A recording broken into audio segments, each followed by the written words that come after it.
Welcome back to Dronacharya IAS YouTube channel.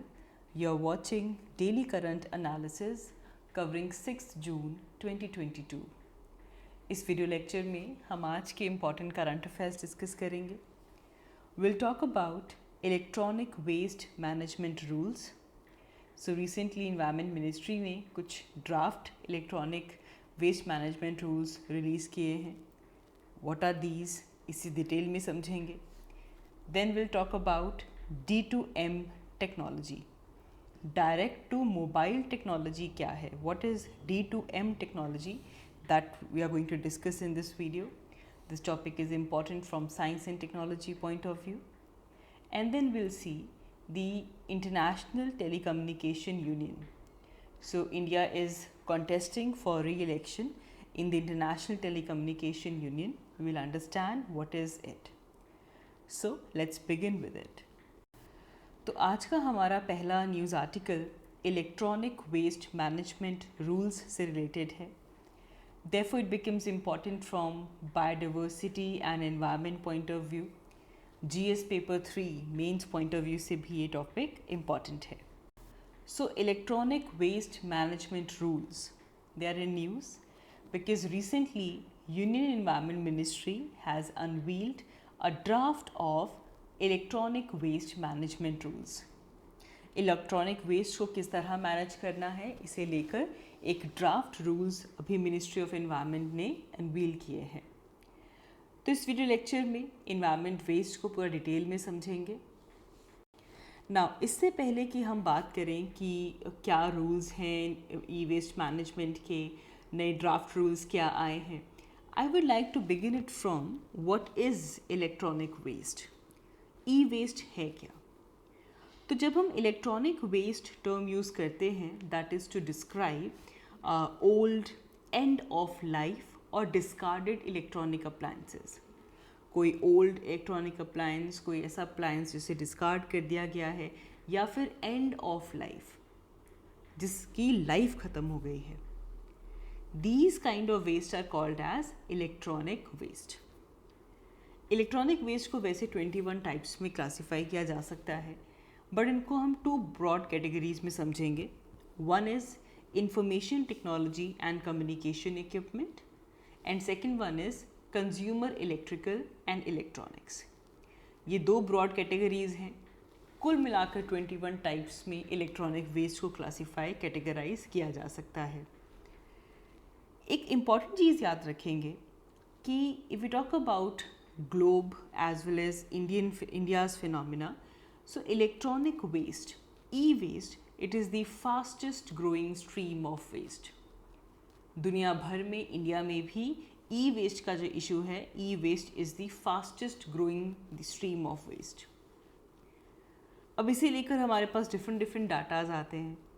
अगर हम CPCB की माने, सेंट्रल पोल्यूशन कंट्रोल बोर्ड, तो CPCB के अकॉर्डिंग 2019-20 में 1 मिलियन टन्स ई वेस्ट जनरेट हुआ था, जिसमें से 22% को कलेक्ट किया गया, डिसमेंटल किया गया और रिसाइकल किया गया.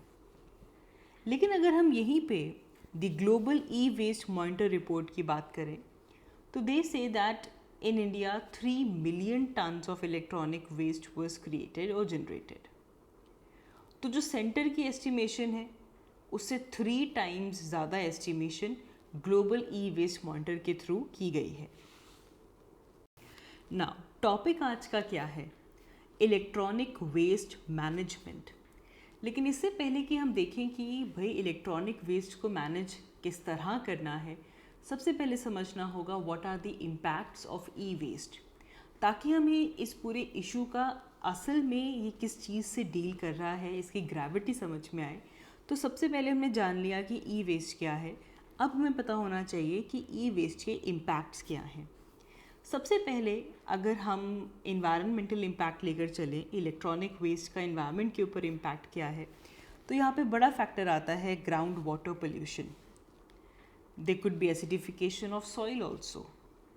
और अगर जो प्लास्टिक है, जो रेमिनेंट्स हैं, इनको बर्न किया जाए तो इसकी बर्निंग की वजह से भी ग्राउंड वाटर कंटामिनेट हो सकता है और एयर पोल्यूशन आपको मिलेगा.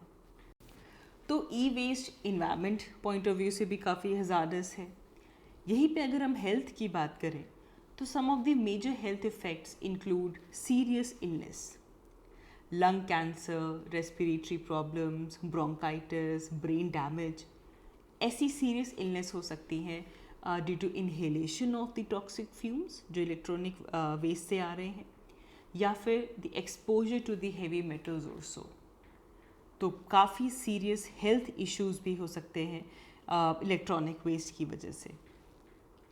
नाउ इम्पैक्ट अगर हम देखें तो यहाँ पे एक बड़ी चीज़ आती है to know about the recycling potential. ना इंडिया का जो रिसाइकलिंग पोटेंशियल है वो पुअर है। More than 90% of our e waste it is handled by informal और अनऑर्गेनाइज्ड सेक्टर, जो कि बेसिकली नॉन साइंटिफिक और डेंजरस मेथड्स को यूज़ करते हुए ई वेस्ट से रिसोर्सेज को एक्सट्रैक्ट करते हैं। तो बेसिकली इससे जो ह्यूमंस हैं इंक्लूडिंग चिल्ड्रन, उनकी लाइफ बहुत ज़्यादा थ्रेट से होकर गुजर रही है, बिकॉज हेल्थ वाइज हम देख रहे हैं कि कितने ज़्यादा सीरियस इम्प्लीकेशंस हो सकते हैं। अब एक चीज़ इम्पॉर्टेंट है, ई वेस्ट की जब हम बात कर रहे हैं so we need to know the reasons कि ऐसा क्यों हो रहा है कि ई वेस्ट की जनरेशन ज़्यादा है एंड कंपेयर अगर हम रिसाइकलिंग की बात करें तो रिसाइकलिंग कम है। What are the reasons for this? Reasons behind high e waste generation and less recycling. सबसे बड़ा रीज़न यहाँ पे आता है the consumption rate of electronics. India की अगर हम बात करें तो हमारी इलेक्ट्रॉनिक्स की कंजम्पशन रेट हाई है। ये किस तरह पता चलता है हमें? India is world's largest consumer of mobile phones, GS, and कुछ एस्टिमेट्स ये कहते हैं that around 54 to 113 million mobile phones which actually weigh around 10 to 20 tons, they are lying in our drawers and other storage spaces. तो India is world's largest mobile phone consumer. यहीं से आप देख लीजिए that are consumption of electronic is high. फिर एक और factor यहाँ पे आता है which is shorter product life cycle. ना ये देखा गया है कि जो प्रीवियस इलेक्ट्रॉनिक गैजेट्स हैं, जैसे ही मार्केट में हमारे पास कोई न्यू अपग्रेड्स आ जाते हैं या फिर कोई न्यू मॉडल लॉन्च होते हैं, तो जो प्रीवियस इलेक्ट्रॉनिक गैजेट्स हैं वो ऑब्सोलीट हो जाते हैं, जिसकी वजह से मार्केट में न्यू अपग्रेड्स, न्यू मॉडल्स का आना और पुराने वाले इलेक्ट्रॉनिक्स का ऑब्सोलीट हो जाना, तो इससे जो प्रोडक्ट की लाइफ साइकिल है वो शॉर्टर हो गई। फिर एक और बड़ा फैक्टर इसके अलावा है which is limited repair option. ये बहुत बड़ी चीज़ है। बहुत सारे मैन्युफैक्चरर्स ऐसे हैं विच डोंट अलाउ रिपेयर और रीयूज़ फैसिलिटीज़। तो थोड़ी बहुत दिक्कत आई, ईदर दे आर ट्रैश्ड और दे आर इंसिनरेटेड और दे आर लैंडफिल्ड। रिपेयर ही नहीं है जब तो नया खरीदेंगे, एंड जिसकी वजह से भी हमारी ई वेस्ट जनरेशन हाई है। Also there is hesitancy and unawareness among consumer. Most of the consumers they still unaware कि जो इलेक्ट्रॉनिक वेस्ट है उसे किस तरह डिस्पोज करना है, and mostly we end up selling up our electronic waste to informal sector. Now अब हमें इलेक्ट्रॉनिक वेस्ट और उसके इम्पैक्ट्स की जो पिक्चर है वो क्लियर है। अब जानते हैं इलेक्ट्रॉनिक वेस्ट मैनेजमेंट रूल्स के बारे में। तो गवर्नमेंट ने फर्स्ट टाइम जो लॉज हैं for the electronic waste management ये 2011 में पास किया था, एंड 2011 में जो इलेक्ट्रॉनिक वेस्ट मैनेजमेंट रूल्स आए थे they were based on EPR, extended producer responsibility. ना जब हम एक्सटेंडेड प्रोड्यूसर रिस्पॉन्सिबिलिटी की बात करते हैं तो यहाँ पे जो ओनर्स है वो प्रोड्यूसर के ऊपर डाल दिया जाता है कि जो प्रोड्यूसर है इलेक्ट्रॉनिक प्रोडक्ट का, they have to manage the final stages of life of their product, and ये जो मैनेजमेंट करनी है that should be an eco friendly way, and इसे लेकर आप डिफरेंट नॉर्म्स बनाएं and this should go in tandem with the state pollution control boards. तो यहाँ पे प्रोड्यूसर्स के ऊपर ओनर्स डाला गया कि आपका जो प्रोडक्ट है, आपका जो प्रोड्यूस है, उसको final stage and of life उसकी मैनेजमेंट किस तरह करनी है, that is the responsibility of producer. लेकिन एक खामी रह गई 2011 इलेक्ट्रॉनिक वेस्ट मैनेजमेंट रूल्स में कि यहाँ पे कोई कलेक्शन टारगेट नहीं सेट किया गया था।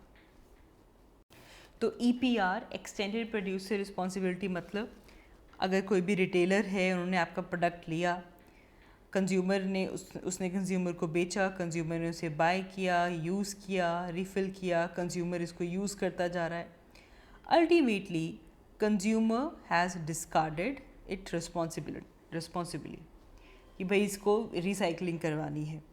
ये this is how it should B कि कंज्यूमर ने यूज़ किया और उसके बाद उसने रिसाइकलिंग के लिए इलेक्ट्रॉनिक वेस्ट को डाल दिया।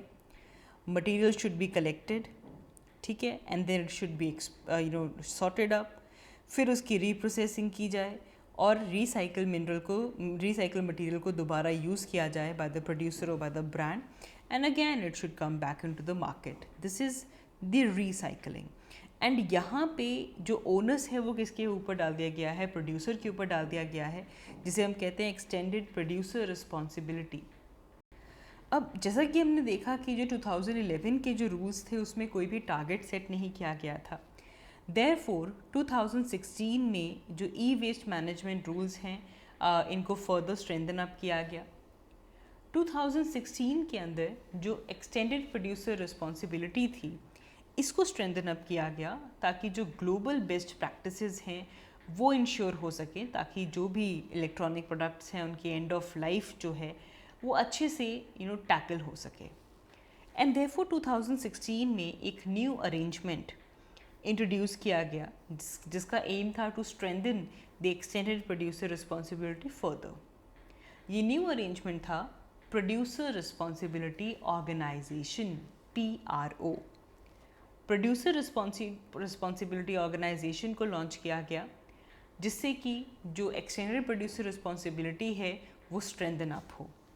सो प्रोड्यूसर रिस्पॉन्सिबिलिटी ऑर्गेनाइजेशन है क्या? दे आर बेसिकली ऑथराइज्ड और financed collectively or individually by producer to share the responsibility for collection and channelization of the e-waste from the end of life product, ताकि जो भी producer है उसका जो भी एंड ऑफ लाइफ प्रोडक्ट्स आ रहे हैं वो इन्वायरमेंटली साउंड तरीके से मैनेज हो सके। तो इसे लेकर चाहे प्रोड्यूसर्स इकट्ठे होकर कलेक्टिवली या इंडिविजुअली वो प्रोड्यूसर रिस्पॉन्सिबिलिटी ऑर्गेनाइजेशन ऑथराइज करते हैं ताकि वो जो रिस्पॉन्सिबिलिटी है वो उनके साथ शेयर कर सकें। और अब ये जो PRO हैं they will collect and they will channelize the e waste that is generated. So again manufacturers they were mandated to take back their sold products with recommended mechanism। तो हमने 2011 के ई-वेस्ट मैनेजमेंट रूल्स क्या थे उसे समझा। 2016 के अंदर क्या मॉडिफिकेशन की गई, किस तरह EPR को स्ट्रेंथन अप किया गया ये देखा। Now coming to the news. अब न्यूज़ क्या आई है कि सेंट्रल गवर्नमेंट ने ई-वेस्ट मैनेजमेंट रूल्स को लेकर एक ड्राफ्ट अनवील किया है। तो ये ड्राफ्ट रूल्स क्या है? This is important. ये सब तभी समझ में आएगा अगर आपको बैकग्राउंड पता है। तो बैकग्राउंड हमने अब क्लियर कर लिया है। So now we are able to understand the draft rules. यहाँ पे पहली चीज़ आती है extended producer responsibility certificate, EPR certificate. तो जो ड्राफ्ट रूल्स हैं इसमें ये एम किया गया है कि जो रजिस्टर्ड इलेक्ट्रॉनिक वेस्ट रिसाइकलर्स हैं उनको इंसेंटिवाइज किया जाए। और इंसेंटिवाइज किस तरह किया जाए वेस्ट रिसाइकलर्स को?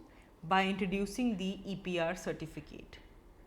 एक्सटेंडेड प्रोड्यूसर रिस्पॉन्सिबिलिटी सर्टिफिकेट दिया जाए किन्हें?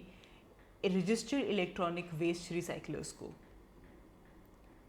अब इससे होगा क्या?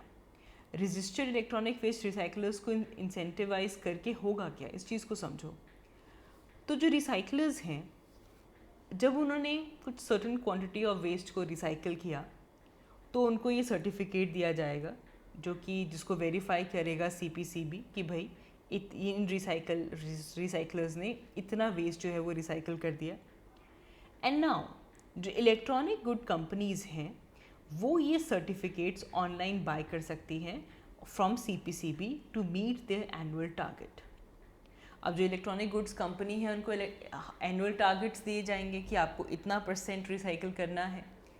अब चाहे वो खुद कर लें या फिर वो रजिस्टर्ड इलेक्ट्रॉनिक सर्टिफिकेट जो हमारे रिसाइकलर्स हैं उनके थ्रू उन्होंने जो रिसाइकलिंग की है उनको जो बदले में EPR सर्टिफिकेट लिया है वो बाय करें। तो इससे क्या होगा, जो रिसाइकलर्स हैं वो इंसेंटिवाइज होंगे। समझ रहे हैं आप? और जो कंपनी है वो उन सर्टिफिकेट को यूज़ कर सकता है to basically meet their annual target. तो ये जो सर्टिफिकेट है इसमें कितना quantity of e waste collect किया गया, कितना रिसाइकल किया गया इन अ पर्टिकुलर ईयर, वो सब यहाँ पे सर्टिफाइड होगा। एंड देन द कंपनी और the organization they can further sell their surplus quantities to another company, ताकि जो ऑब्लिगेशंस हैं वो मीट हो सके। Recyclers can also directly contract with the company. Recyclers और कंपनीज के बीच में डायरेक्टली कॉन्ट्रैक्ट हो सकता है to recycle a certain quantity of waste, जिससे कि वो सर्टिफिकेट जनरेट कर सकें जिनको CPC भी असेस करेगा। तो देखो मेन एम बात क्या है कि जो रिसाइकलिंग है उसे इंसेंटिवाइज किया जाए और इसको लेकर EPR सर्टिफिकेट्स को इंट्रोड्यूस किया जाए। नेक्स्ट हमारे पास आता है ई वेस्ट फैसिलिटीज़। तो जो एक्सटेंडेड प्रोड्यूस रिस्पॉन्सिबिलिटी है, it basically requires the producers to set up the e waste facilities. ये जो ई वेस्ट फैसिलिटीज़ होंगी, ई वेस्ट एक्सचेंज फैसिलिटीज़ होंगी, यहाँ पे कलेक्शन और रिसाइकलिंग जो है इलेक्ट्रॉनिक वेस्ट का उसे फैसिलिटेट किया जाएगा। एंड यहाँ पे अब जो बल्क कंज्यूमर्स हैं इलेक्ट्रॉनिक प्रोडक्ट्स के, उनको भी यहाँ पे स्पेसिफिक रिस्पॉन्सिबिलिटी दी जाएगी that they need to dispose their electronics safely, ताकि वो ई वेस्ट एक्सचेंज फैसिलिटीज़ में पहुँचे और उसकी रिसाइकलिंग हो सके। अब ये जो ई वेस्ट फैसिलिटीज़ हैं इनको सेटअप करने के लिए यहाँ पे स्टेट गवर्नमेंट का इम्पॉर्टेंट रोल है। इन ड्राफ्ट रूल्स के अंदर स्टेट गवर्नमेंट को इंट्रस्ट किया गया है with the responsibility of earmarking the industrial space for e-waste dismantling and recycling facilities. ये स्टेट गवर्नमेंट की रिस्पॉन्सिबिलिटी है कि वो किस तरह इंडस्ट्रियल स्पेस सेटअप करेंगे for E waste recycling.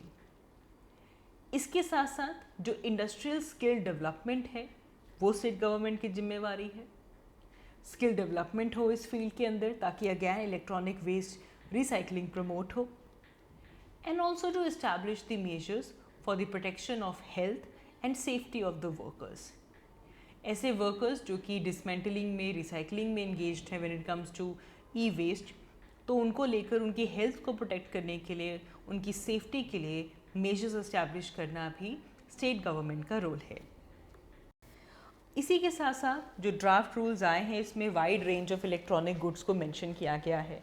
Laptops, landline, mobile phone, cameras, recorders, music system, microwaves, refrigerator, medical equipment, ये सब कुछ जो नोटिफिकेशन है उसके अंदर मेंशन किया गया है, स्पेसिफिकली लिखा गया है ना। एक और बड़ी चीज़ ये है कि ये जो ड्राफ्ट आया है यहाँ पे आपको टारगेट्स दिख रहे हैं। जो ड्राफ्ट रूल्स हैं दे आर टारगेट ओरिएंटेड। किस तरह? यहाँ पे जो कंज्यूमर गुड्स कंपनीज़ हैं, जो इलेक्ट्रॉनिक गुड्स के मेकर्स हैं, they have to ensure that by 2023 60% of the electronic waste is collected and recycled. 2023 तक 60% जितने उनके इलेक्ट्रॉनिक वेस्ट हैं वो कलेक्ट किए जाएँ और रिसाइकल किए जाएँ। टारगेट बढ़ता जाएगा। 2024 में टारगेट बढ़ के हो जाएगा 70% एंड 2025 में टारगेट हो जाएगा 80%. So this draft rules they are basically target oriented. लेकिन अब यहाँ पे एक बड़ा चैलेंज आता है। चैलेंज किस तरह? When it comes to actually verify the quantity which is recycled, कितनी क्वांटिटी रिसाइकल की गई है, that is next to impossible.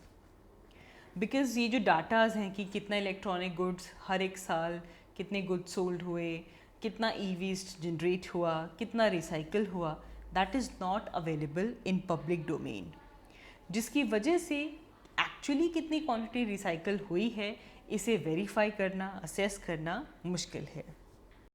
Ultimately we should know what is the way forward. तो देखिए, हर एक स्टेप में जो अलग अलग स्टेक होल्डर्स इन्वॉल्व हैं, इफ़ेक्टिव अवेयरनेस होनी चाहिए। अब 2016 रूल्स के accordingly manufacturers have been mandated to create awareness in the country. ये मैन्युफैक्चरर की जिम्मेवारी है कि कंट्री में अवेयरनेस हो when it comes to handling of the e waste.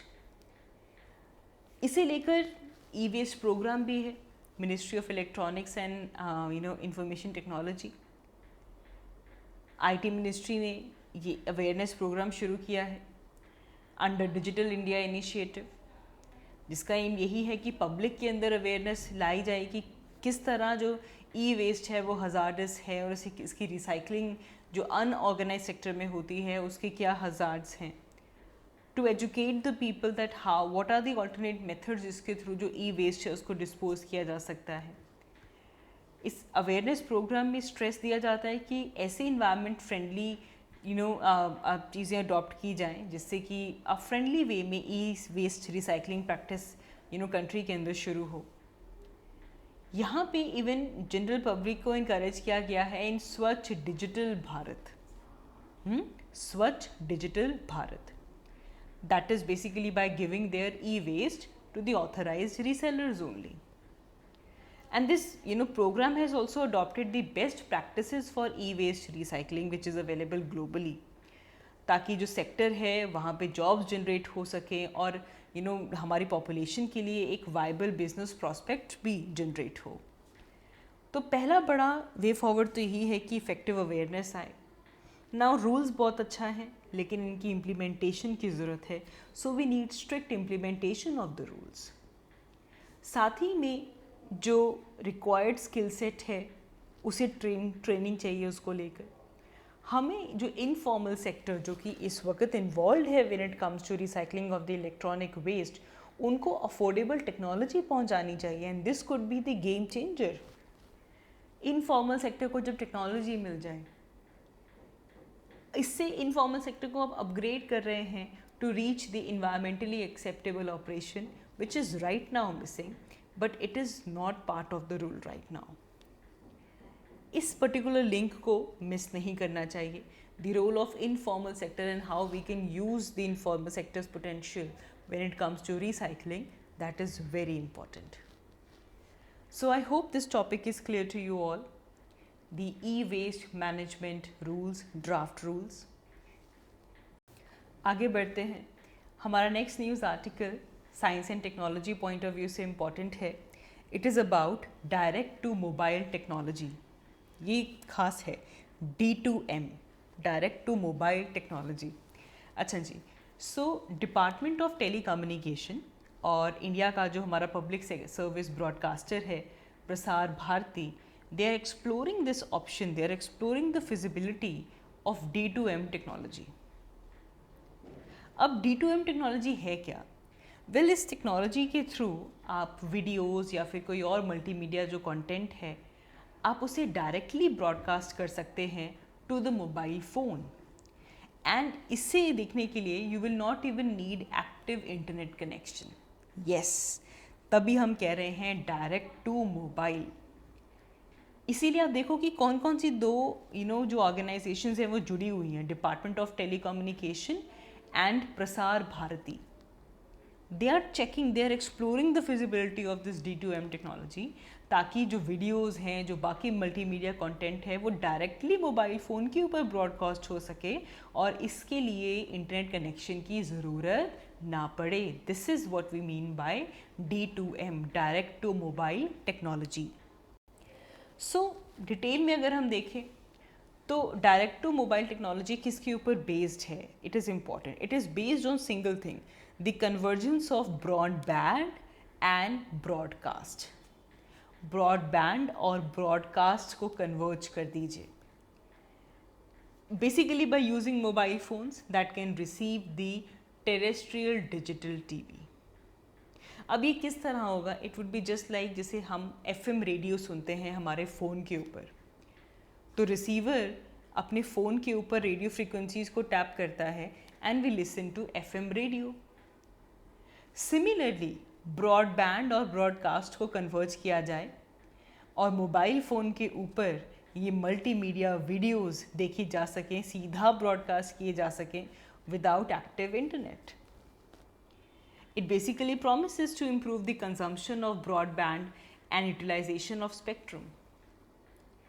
And ये जो अगर हम direct to mobile D2M use करते हैं तो जो मल्टीमीडिया कंटेंट है that can also be beam to phones directly.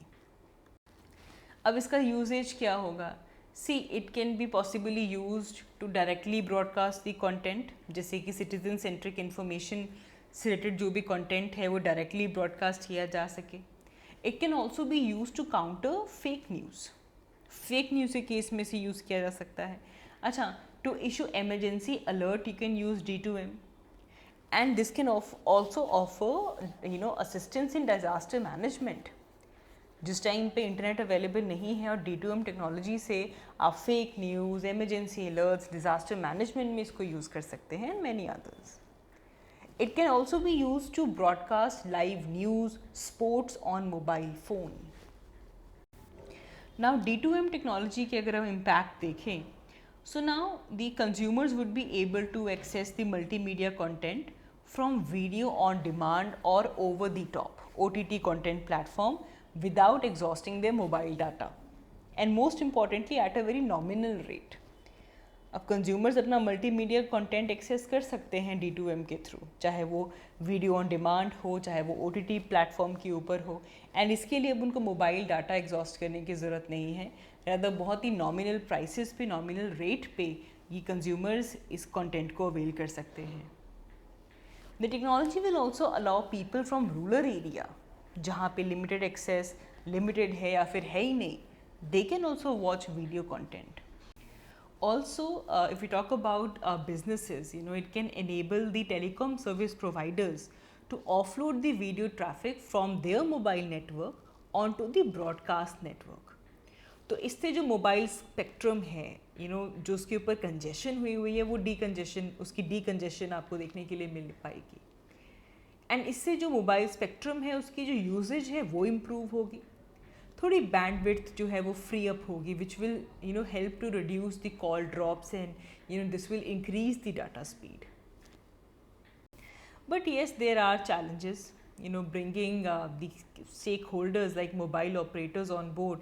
ये बहुत बड़ा चैलेंज है, क्योंकि कहाँ तो हर एक पर्सन अपना अपना मोबाइल डाटा एग्जॉस्ट करके ये कंटेंट अवेल कर रहा है, और कहाँ पे एक टेलीकॉम सर्विस प्रोवाइडर ने वीडियोस को ऑफलोड कर दिया ट्रैफिक से, और अब मोबाइल नेटवर्क ब्रॉडकास्ट हो रहा है उनके फ़ोन के ऊपर। अब कहाँ हर एक इंडिविजुअल कर रहा था, तो मोबाइल ऑपरेटर्स को इस चीज़ में लेकर आना ये बहुत बड़ा चैलेंज होगा to launch the direct to mobile technology on wide scale. And technology में भी बहुत ही मास रोल आउट की ज़रूरत पड़ेगी। It will need to change some infrastructure and some regulatory changes as well. तो चैलेंजेस भी बड़े हैं, बिकॉज टेक्नोलॉजी की बात है तो मोबाइल ऑपरेटर्स को ऑन बोर्ड लेकर आना और पूरा इंफ्रास्ट्रक्चर और रेगुलेटरी चेंजेस करना, ये यहाँ पे एक बड़ा चैलेंज रहने वाला है। नाउ इसे लेकर गवर्नमेंट के इनिशिएटिव्स की अगर हम बात करें, तो डिपार्टमेंट ऑफ टेलीकम्युनिकेशन ने एक कमेटी ऑलरेडी सेट कर दी है which is going to study the feasibility of the spectrum band for offering the broadcast services directly to users smartphone. Basically जो बैंड 526 है और 582 मेगाहर्ट्ज़ है, this is basically envision to work in coordination with mobile and broadcast services. तो इसे लेकर committee बन चुकी है जो कि इसे स्टडी कर रही है। एट द मोमेंट ये जो बैंड है हमारा 526 and 582, this is use by ministry of information and broadcasting across the country for TV transmitters. तो किस तरह से ब्रॉडबैंड और ब्रॉडकास्ट को मिलाना है, इसे लेकर जो स्टडी है वो चल रही है। So it is important for us to know what is D2M and इससे क्या हो सकता है। इसके बाद आगे बढ़ते हैं। हमारा next article international telecommunication union से रिलेटेड है, ITU, international telecommunication union. It's a basic fact in news, तो फैक्ट के तौर पे इसे याद रखेंगे। Why this ITU, international telecommunication union, is in news? So India is basically contesting for re-election to the ITU's council। International telecommunication union की जो council है वहाँ पे री इलेक्शन के लिए इंडिया कॉन्टेस्ट कर रहा है फॉर द टर्म 2023 to 2026, जिस वजह से ITU न्यूज़ में है।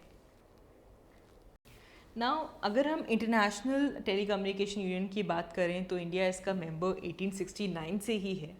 एंड तब से लेकर अब तक इंडिया बहुत ही एक्टिवली पार्टिसिपेट करता है in all kind of works and all kind of activities of this union.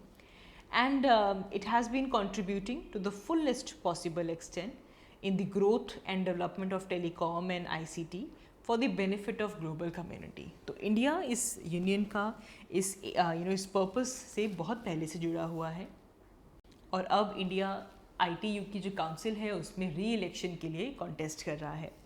तो बच्चे यहाँ से अब इम्पॉर्टेंट हो जाता है to know about International telecommunication Union ITU के बारे में जानते हैं. सो ITU ये बेसिकली यूनाइटेड नेशंस की स्पेशलाइज्ड एजेंसी है. This is a specialised agency of United Nations for information and communication technologies. ICT ये वर्ड याद रखेंगे, इंफॉर्मेशन एंड कम्युनिकेशन टेक्नोलॉजीज़ के लिए यूनाइटेड नेशंस की स्पेशलाइज्ड एजेंसी कौन सी है? That is International telecommunication Union. 1865 में इसको फाउंड किया गया था ताकि जो इंटरनेशनल कनेक्टिविटी है in terms of communication networks वो फैसिलिटेट हो सके. ITU international telecommunication union, this is governed by plenipotentiary conference and the administrative council.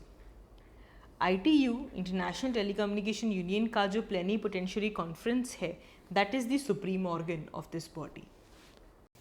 अब फंक्शंस क्या हैं? फंक्शंस ये हैं कि जो ग्लोबल रेडियो स्पेक्ट्रम है, जो सैटेलाइट ऑर्बिट्स हैं, इनको अलोकेट करना, to develop some technical standards ताकि जो नेटवर्क्स हैं, जो टेक्नोलॉजी है वो आपस में सीमलेसली इंटरकनेक्ट कर सके, and so that we can strive to improve our access to the information and communication technology.